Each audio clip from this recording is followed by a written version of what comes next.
Good evening, everyone. My name is Teresa Woodruff, and I'm the interim president at Michigan State University. And tonight, our Spartan hearts hang heavy. This is a day of shock and heartbreak here across our campus and our region. It's something that's quite unimaginable, but has been imagined in other places and other times, but we just can't imagine that it's here. We're devastated at the loss of life, and we want to wrap our warm arms around every family that is touched by this tragedy and give them the peace that passes understanding in moments like this. Our campus grieves. We will all grieve. And we will change over time. We cannot allow this to continue to happen again. I want to thank the ASMSU president and the ASMSU and our faculty senate and their leadership for their leadership throughout this event today, to our police, to all of those in the East Lansing area, to the governor, to our senators, and all of the folks who have reached out to make sure that we at MSU know that they are standing by our side. To our students, we will take 2 days where we will move to emergency operation to give ourselves time to think and to grieve and to be together. To our faculty and staff, we will similarly provide to all of you the next 2 days to think and grieve and come together. And this Spartan community, this family, will come back together. Tomorrow morning at the Hannah Center, beginning at 9 a.m., resources will be available for members of our family who want to reach out there. We have CAPS and EAP that will be available for our students and faculty as well.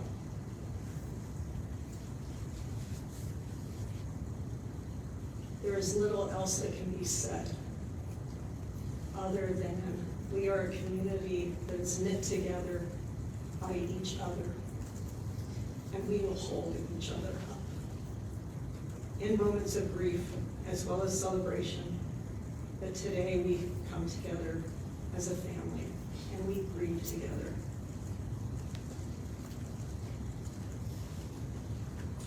I want to thank Mayor Andy Shore and the other members of our community for standing with us. And Mayor Shore has a few words that he'd like to bring.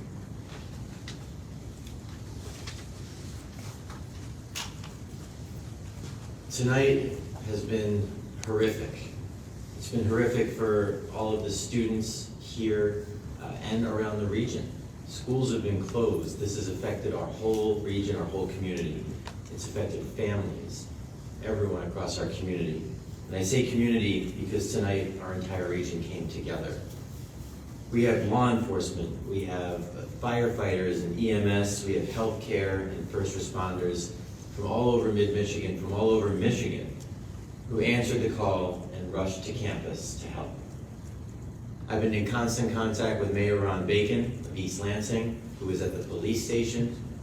He wants to be here, but he has been in the police station coordinating along with my chief, along with state police, along with the county and several others.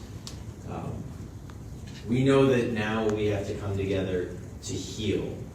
Lansing will provide resources in conjunction with Michigan State University and East Lansing and others. It's time for us to provide the resources that our families need, our residents need. I've heard from residents and families all throughout the city of Lansing, in addition to East Lansing, and from all over Michigan.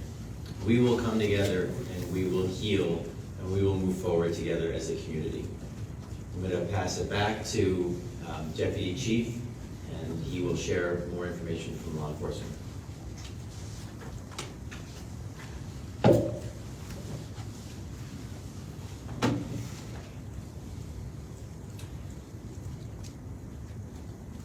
Thank you, everybody. My name is Chris Rosman. I'm the Deputy Chief at Michigan State University Police and Public Safety.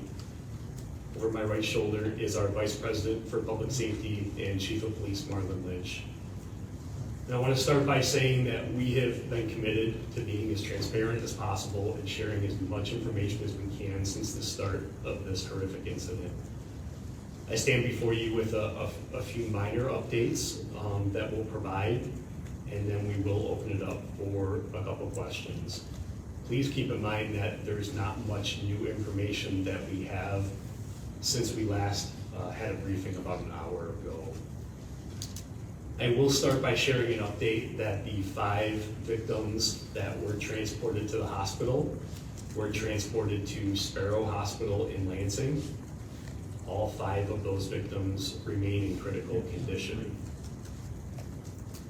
I will also share that the incident that occurred off campus with the suspect occurred in the city of Lansing, off campus. That suspect is, we now know, is a 43-year-old male. That 43-year-old male is not affiliated in any way with Michigan State University. He's not a student, faculty, staff. And we have no idea why he came to campus to do this tonight. That is part of our ongoing investigation. As the president said, we know this news is so difficult for those within our campus community and beyond. It's important to remember that the grief some individuals may be experiencing is normal, and there are a number of ways that individuals can seek support, including talking with friends, families, and colleagues. After this briefing, we will be sharing supportive resources through our police and public safety social media pages that we've been asking people to follow, as well as the university communications, highlighting other resources that are available in addition to the event tomorrow at the Hannah Community Center. Chief, do you? Yes. Just a reminder that this is an ongoing investigation that will involve multiple agencies that are currently here on campus, and maybe some based on expertise that will also assist in the future. This is a process. It will take some time. I know we all want answers, and as soon as we have them, we will share them. That is something that will occur over the next few days immediately. We will continue to have these updates with our community as well as with media moving forward with it. It's a process. The answers will come. Hopefully what has been shared to this point is enough to assist in what we are all trying to do, which is to recover at this point. The next couple of days, as you've heard from President Woodruff and also Deputy Chief Rosman in regards to resources that will be available by those that are impacted. If you witness people that need assistance, please speak up. Encourage them to seek help. Sometimes they're just unable to do it alone. And sometimes you just need to have a little assistance to get them going with that. Those resources will be available. We will now take questions. Other than the 8 who were shot, 3 fatally, 5 who were in the hospital, are there any other victims tonight? To our knowledge, there are only 8 total victims in this case, 3 that are deceased and 5 at the hospital. Do you have any updates on the surgical status of these victims? Are they in surgery now? Have they come out since? So we do not have those specific updates. What we were told by Sparrow Hospital is that they remained in critical condition. We may have future updates, more specific updates in the morning as we coordinate that information with the Sparrow Health System. They confirm students, faculty members. Yeah, so we are still working to fully identify all of the victims that are involved in this case, and if they have affiliation to our university, we will continue to pursue that, and we will share that information as soon as we are able to. Please understand that behind every victim is a family and our loved ones, and we need to be respectful to that. And so we will share information as soon as possible regarding the identity of those victims, especially the deceased, and any affiliation that they may have had with Michigan State University. Without identifying, can you just characterize what their age range is? I don't currently have that information. Our investigators have that information. We're still processing it and working through it. Hopefully tomorrow we'll be able to put that information together and share more details. Over. Just want to confirm, you are, Michigan State Police will be conducting the investigation, coordinating it, not another agency? So it'll be a collaborative process with that. We do have ability to partner. We will do that in a circumstance like this. The preference is for those agencies that have the resources and expertise at this level. They will take the lead on that particular step in the investigation. This happened here, we are the primary law enforcement agency. We will be involved every step of the way. But when you have resources like we do locally, at the state level and at the federal level, we are going to take advantage of those resources and utilize them. Yes, sir. Was the suspect found dead, or was there some sort of contact with the police? So again, we're still working through the investigation. Our understanding is that the suspect was confronted by law enforcement. Is the home surrounded in North Lansing right now the home of the suspect? I cannot confirm or share any information about that right now. There are several parts of the investigation, including the suspect's residence, where he lived, that are part of that investigation. I'm not able to share that at this time. In front of me. Was the suspect a Lansing resident? I cannot confirm residency status of the suspect at this time. Is there any update on the weapon that was used? No, we do not have a current update in terms of the weapon type that was used. That will be part of our investigation, obviously, and we'll work through that. We will share that information when we are able to. Please understand that we may have initial information. Before we share that, we want to make sure it's accurate. And so that's part of that process that we're working through with the investigation, is confirming the accuracy of information, which is why we want to be mindful of that as we share information. Can you confirm what the suspect had on them at the time? A backpack, more ammunition, another weapon? I cannot confirm what the suspect had on him at the time of the incident off campus. All I can confirm is what he was wearing and had on him on campus in the photograph that we released during the incident. Yes, sir. Could you tell me more about how the suspect was contacted by police as mentioned in the previous presser?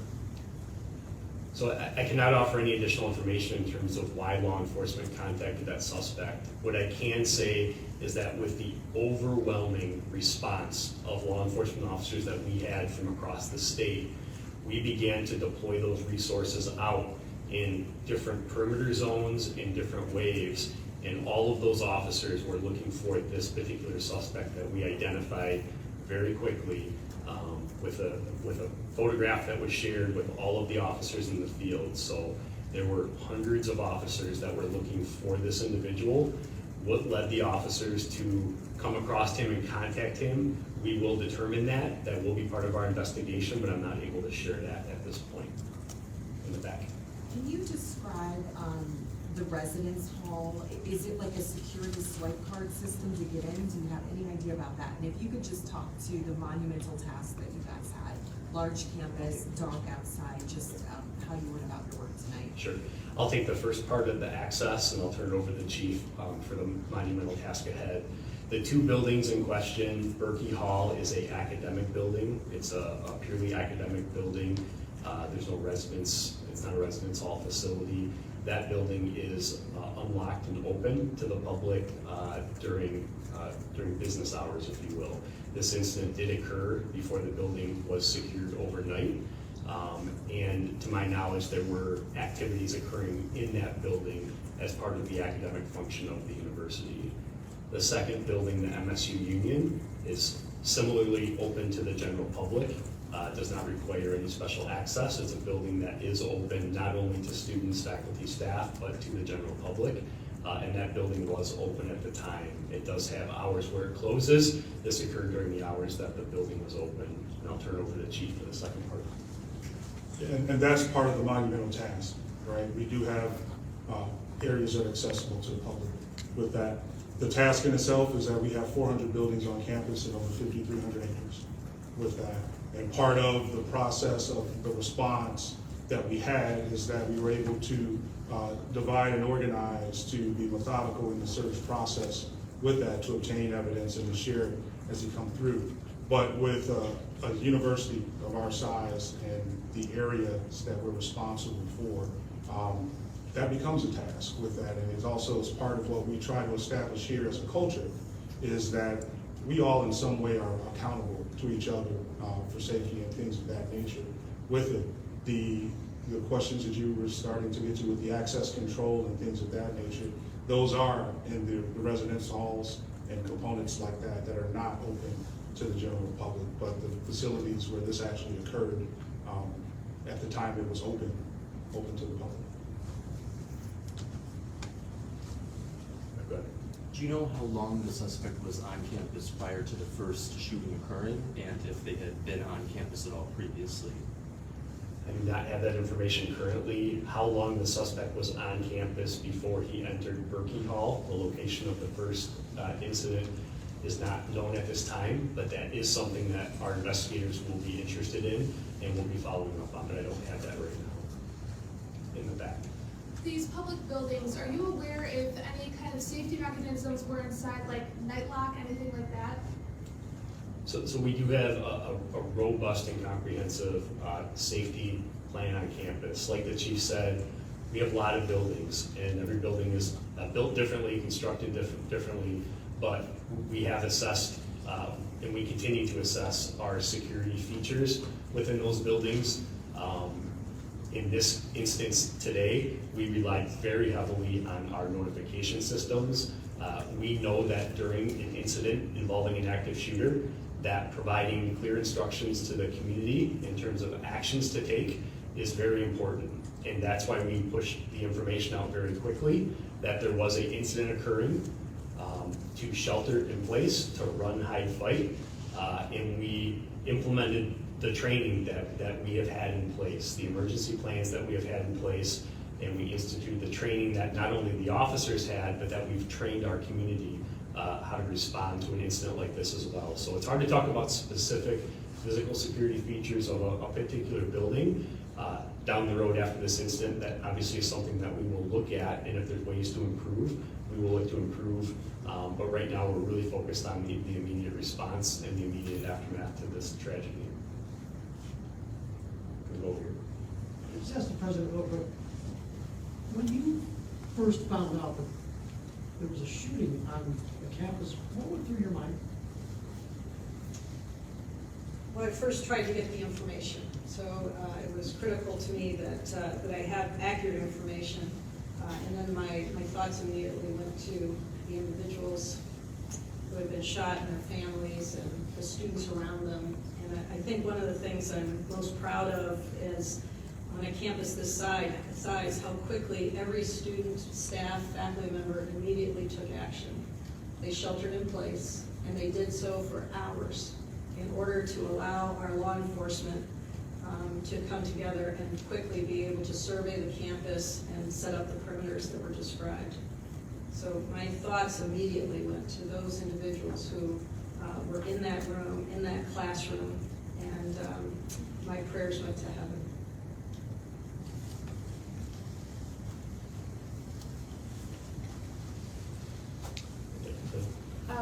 I think you've said before that when you guys were responding to Berkey and Union, there were other calls for other calls that turned out to be false. Do you believe like those were intentionally false, or just part of the chaos of what was happening in the moment?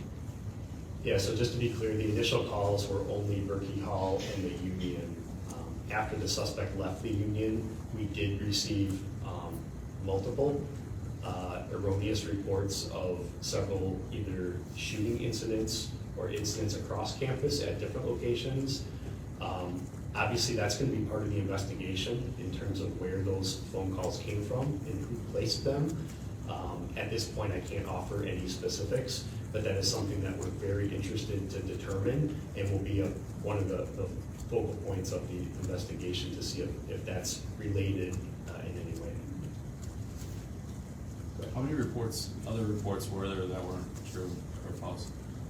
I don't have a specific number, but we did have numerous, I'll say more than 5, reports of either individuals hearing shots on campus that never occurred or reporting a shooting that occurred at a different location.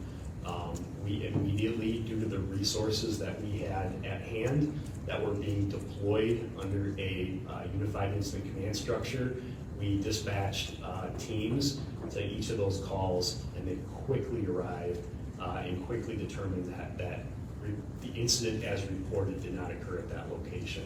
But I can't emphasize enough that even though we were dealing with 2 different scenes, we continued to utilize our resources, our law enforcement partners, to actively ensure the safety of the rest of campus at that point.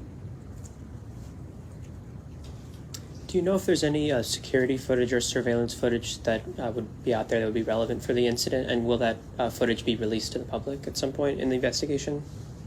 So we obviously do have surveillance footage because we quickly released one of the images. That image that we were able to quickly capture and quickly disseminate to the public. And we can't thank the community enough for receiving that information and helping us to locate that suspect.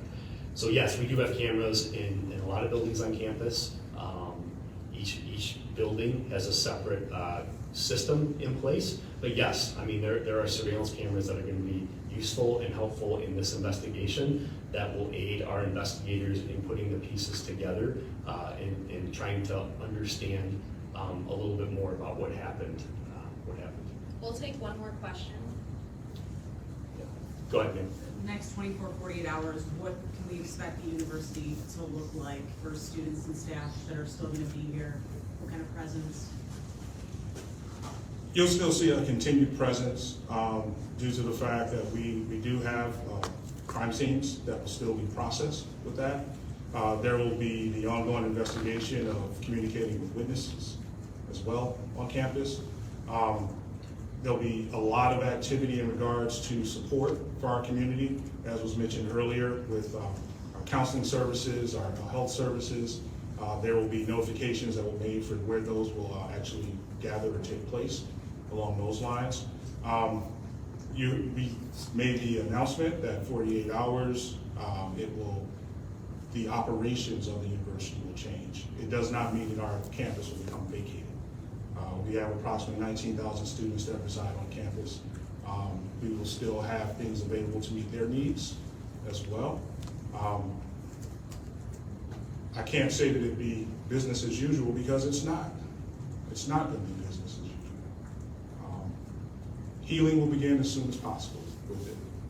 There will be a continued police presence during that time frame as well. But we'll have ongoing communications into what we're doing and why we're doing it. So we will definitely be here, and this is our campus. It's for our community and for specific purposes, and we'll overcome it. Thank you. Thank you. And I'll close by saying that we will hold another news conference in the morning. We will announce that time once we confirm the time. It'll be right here. We'll continue to use this location, and we'll announce that time to gather back here in the morning to share additional information. If there's any updates that we can provide before that, we will continue to provide updates. So thank you. Thank you. Do you have an approximate time? 8, 9.